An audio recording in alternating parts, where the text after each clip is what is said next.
Hello everyone, welcome to easy eco with me. हम solve कर रहे थे दिसंबर 2018 इकोनॉमिक्स यूजीसी नेट का पेपर। तो सोल्व करते हैं, आज इसका लास्ट पार्ट है। आज ये पेपर जो है वो कंप्लीट हो जाएगा और इसमें ज़्यादातर मैथमेटिकल क्वेश्चन ज़्यादा हैं, तो मैं रिकमेंड करूँगी कि आप जो वीडियो है वो लास्ट तक ज़रूर देखें। तो ओके, शुरू करते हैं। सबसे पहला क्वेश्चन जो है वही मैथमेटिकल क्वेश्चन ही है, सबसे पहला क्वेश्चन ही। तो इसको देखते हैं। A monopolist faces a linear demand curve P is equal to 100 minus 4Q while his cost function C is equal to 50 plus 20Q। इसमें क्या है, जो हमारा डिमांड कर्व जो है, यानी डिमांड फंक्शन दिया हुआ है और कॉस्ट फंक्शन दिया हुआ है। The profit maximisation output for this monopolist, यानी उत्पाद जो मोनोपोलिस्टिक है, एकाधिकारी जो है, उसके लिए लाभ अधिकतम करने के लिए जो उत्पादन है वो कौन सा होगा।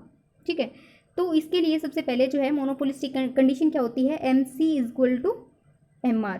ठीक है, जहाँ पे ये कंडीशन फुलफिल होती है वहाँ पे क्या है, जो प्रोडक्शन है वो आउटपुट है या प्रोडक्शन है वो क्या है, वहाँ पे मैक्सिमाइजेशन होता है। ठीक है, तो इसके लिए हमें क्या चाहिए, एम सी निकालने के लिए हमें चाहिए टोटल कॉस्ट फंक्शन। ठीक है, एम आर निकालने के लिए हमें चाहिए टोटल रेवेन्यू फंक्शन। ठीक है, तो टोटल कॉस्ट हमें दिया हुआ है। ठीक है, और टोटल कॉस्ट से हम, और एक हमें दिया हुआ है डिमांड का पी इक्वल टू भी दिया हुआ है। तो ठीक है, इस फंक्शन से हम टी आर निकालेंगे और इस फंक्शन से हम एम सी निकालेंगे। तो चलिए सोल्व करते हैं। तो इसमें सबसे पहले क्या है, टोटल कॉस्ट फंक्शन है। टोटल कॉस्ट फंक्शन है 50 प्लस 20Q। ठीक है, इससे हम डायरेक्ट एम सी निकाल लेते हैं।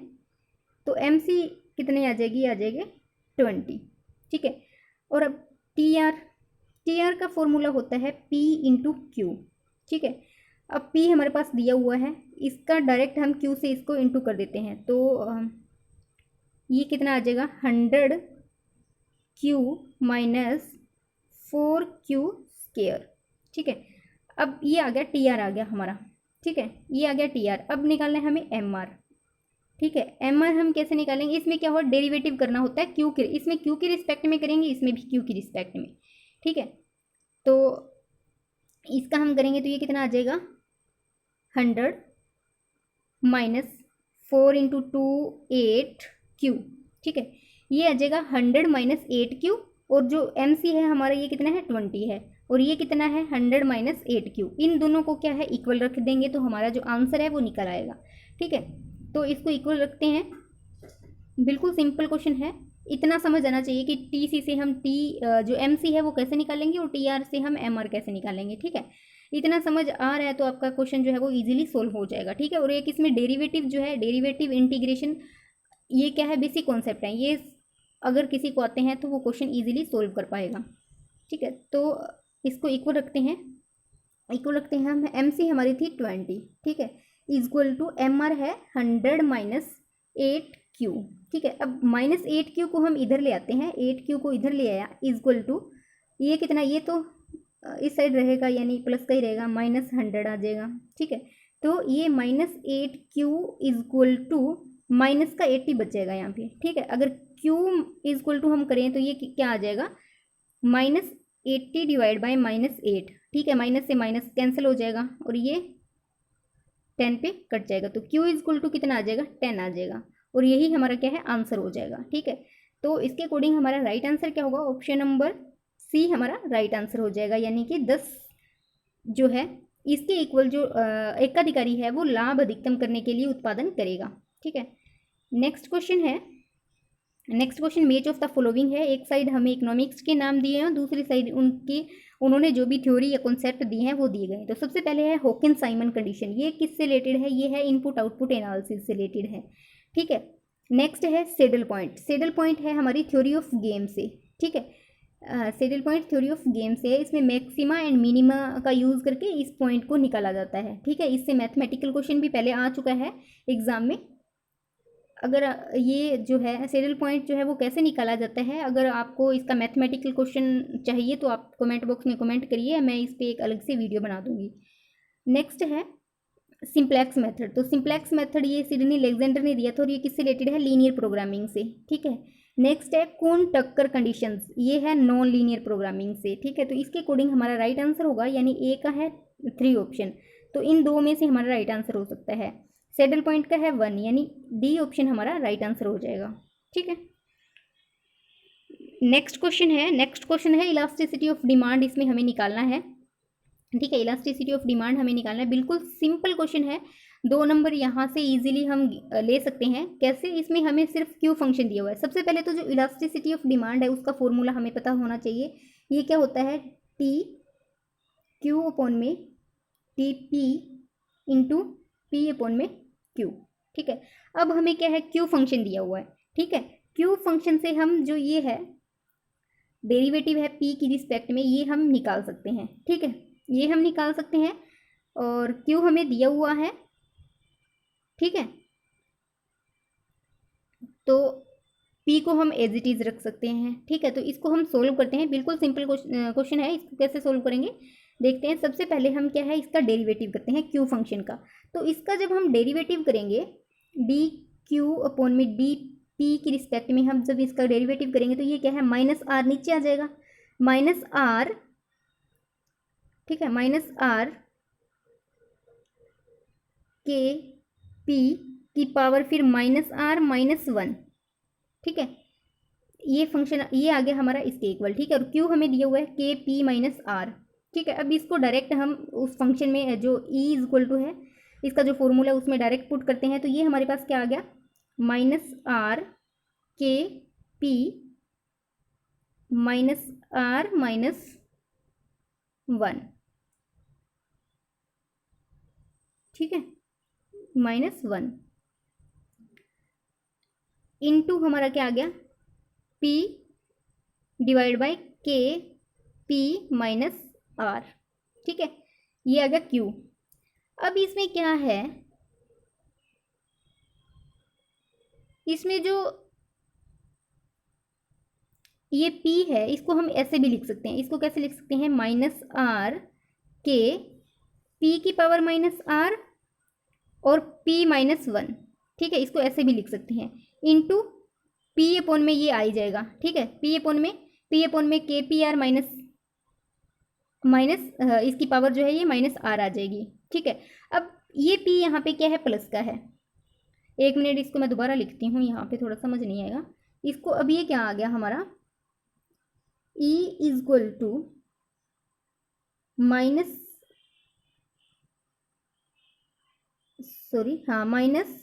आर के P minus R minus 1 into P upon में के पी माइनस आर, ये था, ठीक है। अब इसको क्या है, हम इस फंक्शन को हम ऐसे भी लिख सकते हैं, इक्वल टू आर के पी की power minus R P minus 1, इनको अलग अलग लिख सकते हैं, ठीक है। इनटू जो ये पी है इसको हम नीचे लेके आ सकते हैं, तो इसको नीचे हम लेके आएंगे तो ये कितना आ जाएगा, इसको नीचे लेके आएंगे तो ये इसके डिवाइड में आ जाएगा, ठीक है। तो ये कितना आ जाएगा, के P minus R P minus 1 हो जाएगा, ठीक है। तो ये इससे कैंसिल हो जाएगा और यहाँ क्या बचेगा, आर, ठीक है। और यहाँ पे जो माइनस है ये कैंसिल हो जाएगा, क्योंकि जो इलास्टिसिटी ऑफ डिमांड है इसको हम माइनस में लेते हैं, तो माइनस माइनस से कैंसिल होके ये क्या आ जाएगा, ओनली प्लस का आर आ जाएगा, ठीक है। तो इसके अकॉर्डिंग हमारा राइट आंसर होगा ऑप्शन नंबर बी, यानी आर के इक्वल होगी, ठीक है, आर के इक्वल होगी।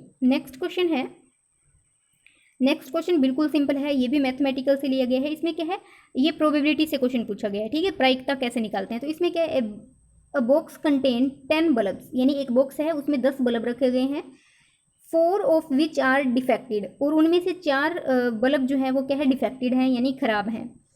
If 3 of the bulb are drawn randomly without replacement, what is the probability at all 3 bulb are defected. यानी इसमें क्या है कि अगर हम 3 बल्ब जो हैं उनको बिना बदले हुए उनको हम रेंडमली निकाल लेते हैं, तो जो सभी 3 बल्ब हैं उनके खराब होने की प्रायिकता क्या होगी, ठीक है।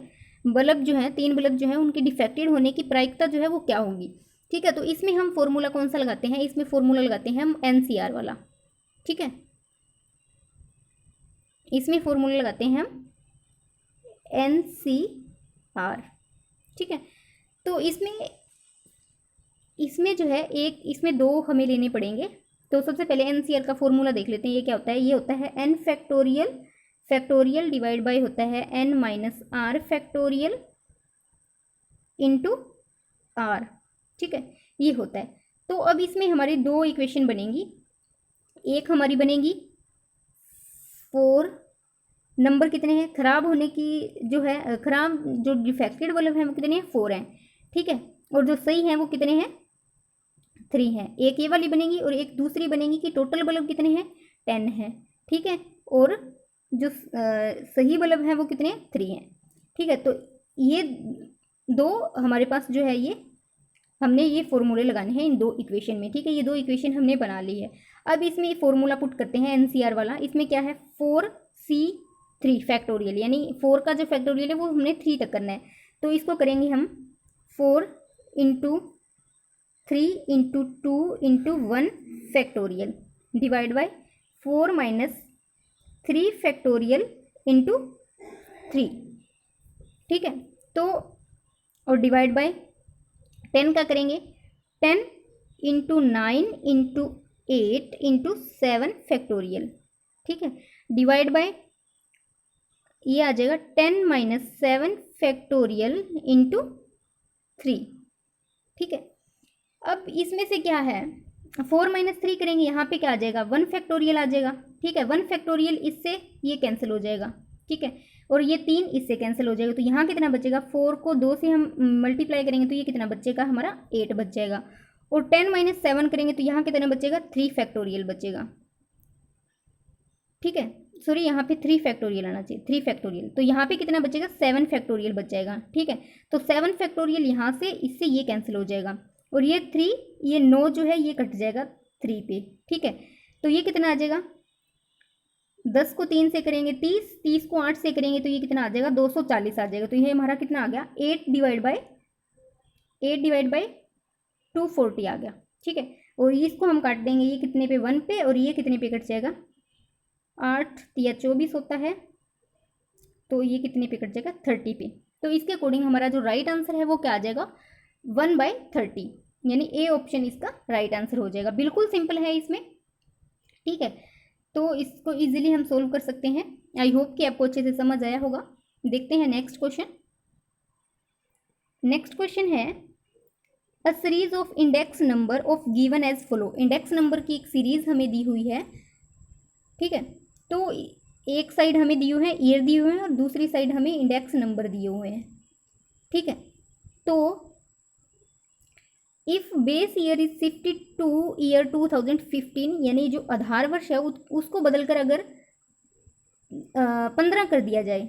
ठीक है, पहले कितना था 2014 था। ठीक है, उसके बाद क्या है 15 कर दिया। The value of index number in the year 2016 in the new series will be. तो जो नई सीरीज है तो उसकी 2016 में जो इंडेक्स का मान है, इंडेक्स की जो वैल्यू है वो क्या निकलेगी, वो हमें निकालना है। तो सबसे पहले बेस ईयर कितना था 100 था। ठीक है, सबसे पहले जो बेस ईयर है वो कितना है 100 है, और अब इसको चेंज करके कितना कर दिया है 120 के इक्वल। तो 100 इक्वल टू कितना आ जाएगा 120 इक्वल टू 100 आ जाएगा। ठीक है, एक सेकेंड, ये कितना आ जाएगा 120 इक्वल टू 100 आ जाएगा, क्योंकि पहले क्या था 100 था और इसको रिप्लेस करके हमने 120 कर दिया है। ठीक है, अब अगर 1 हो, जो बेस ईयर है वो 1 हो, तो ये कितना आ जाएगा 100 डिवाइड बाय 120। ठीक है, और अगर 126 हो ये वाला तो कितना आ जाएगा ये 100 डिवाइड बाय 120 इंटू 126। ये 0 से 0 कैंसिल हो जाएगा, ये 2 पे काटेंगे 5, ये 2 पे 6 और ये 6 पे कट जाएगा 21। तो ये कितना आ जाएगा 21 इंटू 5, 21 इंटू 5, इसको करेंगे तो ये कितना आ जाएगा 105। तो हमारा राइट आंसर क्या होगा ऑप्शन नंबर सी, यानी 105 जो है वो जो हमारा नेक्स्ट ईयर होगा 2016 उसमें इंडेक्स नंबर जो है उसकी वैल्यू होगी 105। नेक्स्ट क्वेश्चन है in a two variable regression, दो जो वेरिएबल हैं रिग्रेशन वेरिएबल हैं, the correlation coefficient between dependent and independent variable y and x is equal to 0.7, ठीक है, यानी कोफिशिएंट कोरिलेशन कोफिशिएंट जो है वो कितना है 0.7 है। What is the percentage of variation in y explained bye x, यानी जो x है उसके द्वारा y में कितने प्रतिशत जो है वो कितने परसेंट जो है वो वेरिएशन आएगा, ठीक है, ये बताना है कितने परसेंट वेरिएशन आएगा। तो ये हमें बताना है। जो कोरिलेशन कोफिशिएंट है ये क्या होता है r स्क्वायर के इक्वल होता है, ठीक है। तो इसकी वैल्यू हमें दी हुई है, तो इसका अगर हम स्क्वायर कर देते हैं तो हमारे पास जो वेरिएशन है उसकी जो वैल्यू है वो आ जाएगी, ठीक है।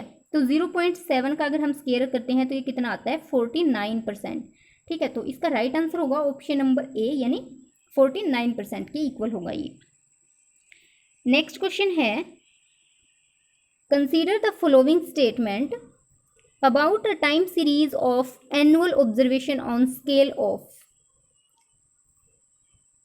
तो scale of a firm for 10 year, यानी कि कोई भी एक फर्म है उसके 10 ईयर के जो सेल है उससे रिलेटेड एनुअली ऑब्जर्वेशन जो है वो एक टाइम सीरीज के अकॉर्डिंग कैलकुलेट किया जाता है। तो उसके अकॉर्डिंग इनमें से कौन सा जो है वो सही है वो हमें बताना है, ठीक है। तो the series will have seasonal variation, ठीक है। तो ये सीजनल वेरिएशन नहीं होगा, क्यों? क्योंकि ये क्या है एक फर्म के 10 वर्षों के ये क्या है कंटिन्यू चल रहा है, ठीक है, कंटिन्यू चल रहा है, यानी कि इसमें क्या है 1 बाय 1 ईयर के जो डेटा है वो कलेक्ट किए जा रहे हैं, ठीक है। तो नेक्स्ट है the series will have a secular trend, बिल्कुल सही है, ये क्या है एक लॉन्ग रन ट्रेंड होगा, ठीक है। सेकुलर ट्रेंड का मतलब क्या है लॉन्ग रन, दीर्घकालीन प्रवृत्ति की होंगी, क्योंकि क्या है ये 10 वर्षों तक, 10 वर्ष जो है वो बहुत लंबा टाइम हो जाता है। नेक्स्ट है the series will have cyclical variation, बिल्कुल सही है, इसमें क्या है चक्रीय जो उतार चढ़ाव है वो भी हो सकते हैं, ठीक है। तो इसके अकॉर्डिंग इसका जो राइट आंसर है वो होगा ऑप्शन नंबर ए, यानी 2 और 3 स्टेटमेंट जो है वो बिल्कुल सही है। नेक्स्ट क्वेश्चन है मैच ऑफ द जो लिस्ट है इसमें हमें लिस्ट 1 लिस्ट 2 दी गई है, ठीक है। तो एक साइड हमें दिए गए हैं टेस्ट दिए गए हैं और दूसरी साइड जो है ये टेस्ट किसके लिए यूज़ किए जाते हैं वो हमें दिया गया है। तो सबसे पहले है डल्फी मेथड। डल्फी मेथड जो है इसका यूज़ हम करते हैं फोरकास्ट करने के लिए, ठीक है।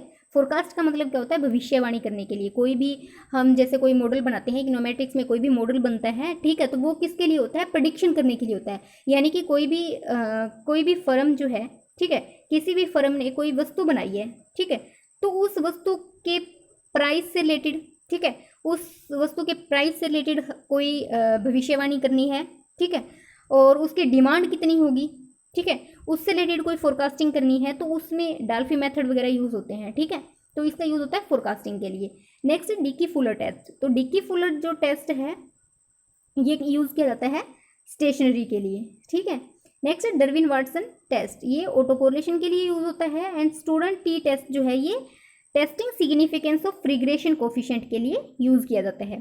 तो इसके अकॉर्डिंग हमारा राइट आंसर होगा ए का 4 दो ऑप्शन में है 1 फिर 2 एंड 3, यानी ए ऑप्शन इसका राइट आंसर हो जाएगा।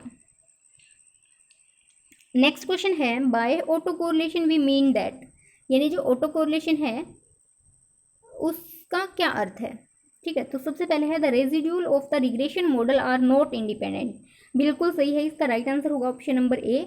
यानी कि इसमें जो एरर टर्म होती है रिग्रेशन मॉडल की, जो भी एरर टर्म है वो क्या है आर नॉट इंडिपेंडेंट, यानी कि वो स्वतंत्र नहीं होती हैं, ठीक है। और इसमें जो हमारा ऑटो कोरिलेशन है ये क्या है एक लैग्ड वेरिएबल, यानी कि एक सक्सेसिव वैल्यू पे इसको हम क्या है मापते हैं, ठीक है। लैग्ड वेरिएबल पे इसको लैग्ड वैल्यू जो होती है उस पे इसको मापा जाता है। और ये क्या है जो ऑटो कोरिलेशन है ये क्या है एक टाइम गैप जो होता है, टाइम गैप यानी लैग्ड वैल्यू जिसको हम बोलते हैं, जैसे होता है वाई टी -1 वाई टी -2, ठीक है, इनको बोलते हैं हम लैग्ड वैल्यू या फिर हमारा क्रमिक टाइम गैप जो होता है उसको, ठीक है। और ये क्या करता है ये दो अलग अलग टाइम में जो टाइम सीरीज होती है उनके बीच क्या कोरिलेशन है उसको कैलकुलेट करने के लिए इसका यूज़ किया जाता है ऑटो कोरिलेशन का, ठीक है। और जो ऑटो कोरिलेशन है बेसिकली ये पॉजिटिव होता है और नेगेटिव भी होता है। अगर +1.0 है, यानी +1 है तो ये क्या होगा, जो ऑटो कोरिलेशन है वो क्या है, परफेक्टली पॉजिटिव होगा। ठीक है, और अगर -1 है तो ये क्या है, नेगेटिव होगा। ठीक है, और अगर जो ऑटो कोरिलेशन है वो अगर नेगेटिव है तो इसमें जो सीरीज के बीच इसमें क्या है, नॉन लीनियर रिलेशन होते हैं, यानी गैर रैखिक संबंध हो सकते हैं इनके बीच में। ठीक है, तो इसके अकॉर्डिंग इसका राइट आंसर हो जाएगा option number A. Next question देखते हैं। नेक्स्ट क्वेश्चन है, in regression analysis if a quantitative variable has m categories one can introduce. इसमें क्या है कि जो एक रिग्रेशन एनालिसिस है उसमें जो क्वांटिटेटिव वेरिएबल है वो क्या है, m है। ठीक है, और तो इसमें कितने जो मूक वेरिएबल हैं वो इंक्लूड किए जा सकते हैं, ये हमें बताना है कि कितने मूक वेरिएबल इसमें इंक्लूड किए जा सकते हैं। तो बेसिकली जो रिग्रेशन एनालिसिस है इसमें क्या है, क्वांटिटेटिव वेरिएबल लिया जाता है m। ठीक है, क्वांटिटेटिव वेरिएबल लिया जाता है m, जबकि जो मूक वेरिएबल है, मूक वेरिएबल जो है ये किसके लिए यूज़ हम करते हैं, इसमें ओनली जो हमारे क्वालिटेटिव वेरिएबल होते हैं, यानी इसमें तो क्या है, मात्रात्मक। ठीक है, क्वांटिटेटिव वेरिएबल इंक्लूड करते हैं रिग्रेशन एनालिसिस में, लेकिन जो हमारा मूक वेरिएबल है, ठीक है, मूक वेरिएबल में हम क्या है, क्वालिटेटिव यानी गुणात्मक जो है हमारे क्वालिटेटिव वेरिएबल हैं उसको इंक्लूड करते हैं। ठीक है, और इसमें अगर कोई भी क्वालिटी है तो उसकी अगर प्रेजेंस है तो उसको हम 1 से डिनोट करते हैं, और अगर एब्सेंस है तो उसको हम 0 से डिनोट करते हैं। ठीक है, और इन दोनों जो क्वालिटी है इनमें डिफरेंस करने के लिए हम क्या है, एक ही मूक वेरिएबल का यूज़ करते हैं। ठीक है, एक ही वेरिएबल का यूज़ करते हैं, और अगर कोई भी वर्ग जो है उसका अगर हम जो वैल्यू है उसको अगर हम 0 मान लेते हैं तो उसे हम क्या कहते हैं, उसका बेस ईयर मान लेते हैं। ठीक है, उसे हम क्या है, बेस ईयर मान लेते हैं। इसलिए इसमें अगर रिग्रेशन एनालिसिस में जो वेरिएबल है वो m है तो मूक वेरिएबल जो है वो कितना इंक्लूड करेंगे, इसमें ओनली 1 करेंगे। अभी मैंने बताया कि अगर उसकी प्रेजेंस है तो उसमें उसको 1 से डिनोट करते हैं, और एब्सेंस है तो 0 से डिनोट करते हैं। और जो दो वर्ग हैं और उनमें डिफ्रेंशिएट करने के लिए हम क्या है, ओनली एक ही मूक वेरिएबल जो है वो इंक्लूड करते हैं। एक ही मूक वेरिएबल उसमें क्या है, सफिशिएंट होता है। तो इसका राइट आंसर होगा ऑप्शन नंबर बी, यानी ओनली m-1 डमी वेरिएबल। ठीक है, नेक्स्ट क्वेश्चन है, दो 2 time series are individually non stationary, यानी कि यदि 2 टाइम सीरीज हैं वो क्या है, इंडिविजुअली मतलब क्या है, अलग अलग क्या है, वो नॉन स्टेशनरी है। The linear combination is stationary, और उसका जो लीनियर कम्बिनेशन है वो क्या है, स्टेशनरी है। This is an example of, तो ये किसका एग्जाम्पल है। ठीक है, तो इसका राइट आंसर होगा ऑप्शन नंबर सी, यानी को इंटीग्रेशन का। ठीक है, अगर क्या है, दो अलग अलग श्रृंखलाएं जो है वो नॉन स्टेशनरी है और जो लीनियर कम्बिनेशन है वो स्टेशनरी है, तो वो क्या होता है, को इंटीग्रेशन होता है। ठीक है, तो इसका राइट आंसर होगा option number C. Next question है, काफ़ी बार ये क्वेश्चन जो है रिपीट होता है, इकोनोमेट्रिक से लिया गया है। तो इसमें क्या है, in the context of simultaneous equation econometric model consider the following statements. तो इनमें से कौन सी स्टेटमेंट सही है साइमल्टेनियस इक्वेशन मॉडल जो है, इक्वेशन जो है इकोनोमेट्रिक्स मॉडल में। तो इसमें सबसे पहले है, both order and rank condition for identification are to be satisfied before estimation, यानी कि एस्टिमेशन से पहले जो हमारी कंडीशन है, ऑर्डर एंड रैंक कंडीशन है, ये दोनों ही क्या है, दोनों कंडीशन को फुलफिल करती है। ठीक है, बिल्कुल सही है, दोनों ही कंडीशन को फुलफिल करता है ये। नेक्स्ट है, ऑर्डर कंडीशन इज नेसेसरी, जो ऑर्डर कंडीशन है हमारी ये क्या नेसेसरी है, but not sufficient condition of identification, यानी आइडेंटिफिकेशन है उसके लिए जो ऑर्डर कंडीशन है ये हमारे लिए जरूरी है, लेकिन क्या है, सफिशिएंट यानी पर्याप्त नहीं है ये। ठीक है, तो ये भी बिल्कुल सही है। Next, 2 stage list square method is suitable for over identification equation, बिल्कुल सही है। इसमें जो 2 स्टेज लिस्ट स्क्वायर मेथड है हमारा वो सूटेबल होता है ओवर आइडेंटिफाइड इक्वेशन के लिए। ठीक है, तो इसमें ये तीनों जो है ये बिल्कुल सही हो जाएंगे। तो इसका राइट आंसर होगा ऑप्शन नंबर बी, यानी तीनों स्टेटमेंट है बिल्कुल सही है। अब ऑर्डर कंडीशन को क्या होती है, रैंक कंडीशन क्या होती है, तो ये कौन से मॉडल में है, ये मॉडल है आइडेंटिफिकेशन का मॉडल है। एक उसमें 2 टाइप से हम कैलकुलेशन करते हैं, एक ऑर्डर मेथड से करते हैं, एक रैंक मेथड से करते हैं। ठीक है, तो इसको हम जब इकोनोमेट्रिक्स की क्लासेस करेंगे उसमें हम इसको डिटेल में कवर करेंगे। नेक्स्ट क्वेश्चन है, नेक्स्ट एंड लास्ट क्वेश्चन है, ठीक है। तो इसमें क्या है, who among the following has been awarded the Nobel prize in economics for analysis of market with asymmetric information, ठीक है। यानी कि जो असिमेट्रिक इन्फॉर्मेशन है उसके लिए कौन सा अर्थशास्त्री जो है उसको नोबेल प्राइज दिया गया, ठीक है। तो इनमें से हमें बताना है कि किस अर्थशास्त्री को नोबेल प्राइज दिया गया था एसिमेट्रिक इन्फॉर्मेशन के बारे में, ठीक है। तो इसका राइट आंसर होगा ऑप्शन नंबर सी, यानी जॉर्ज एकरलोफ को, ठीक है। तो इनको जो ये नोबेल प्राइज़ है ये मिला था 2001 में मिला था, और इनके साथ और भी थे, जैसे जोसेफ स्टिग्लिट्ज़ थे, माइकल स्पेंस थे और एकरलोफ, ठीक है। इन तीनों को 2001 में एसिमेट्रिक इन्फॉर्मेशन जो है इस पे काम करने के लिए इनको ये नोबेल प्राइज़ दिया गया था, ठीक है। तो इसमें ये जो एसिमेट्रिक इन्फॉर्मेशन है इसमें इन्होंने दो समस्याओं बताई, एक बताया था एडवर्स सिलेक्शन और दूसरा बताया था मोरल हजार्ड। तो ठीक है, तो एडवर्स सिलेक्शन में ये जो है ये बात करते हैं इसकी द मार्केट फॉर लेमन की, ठीक है। तो बाकी इसको ज़्यादा डिटेल में नहीं करेंगे, मैं थ्योरी नहीं बताऊंगी कि उन्होंने एडवर्स सिलेक्शन में उन्होंने कौन सी थ्योरी का प्रयोग किया था, और जो इनका जो लेख था द मार्केट फॉर लेमन्स, इसमें इन्होंने क्या डिस्कस किया था। डिटेल में जाने से फिर वीडियो लंबा हो जाएगा। तो ये हमारा दिसंबर 2018 का पेपर कवर हो गया है। इसके अलावा 2017 के हमने कवर कर लिए हैं, दोनों पेपर कर लिए हैं, जनवरी और नवंबर दोनों, ठीक है। 2018 का भी कर लिया हमने, जून एंड दिसंबर का। 2019 का हमने कर लिया दिसंबर का, ठीक है। जून का रहता है, जून का भी हम क्या है जल्दी कवर कर लेंगे। तो ओके गाइस, मिलते हैं नेक्स्ट वीडियो में। आई होप कि आपको ये वीडियो पसंद आता है तो वीडियो को लाइक कीजिए, वीडियो को शेयर कीजिए। ओके गाइस, मिलते हैं नेक्स्ट वीडियो में।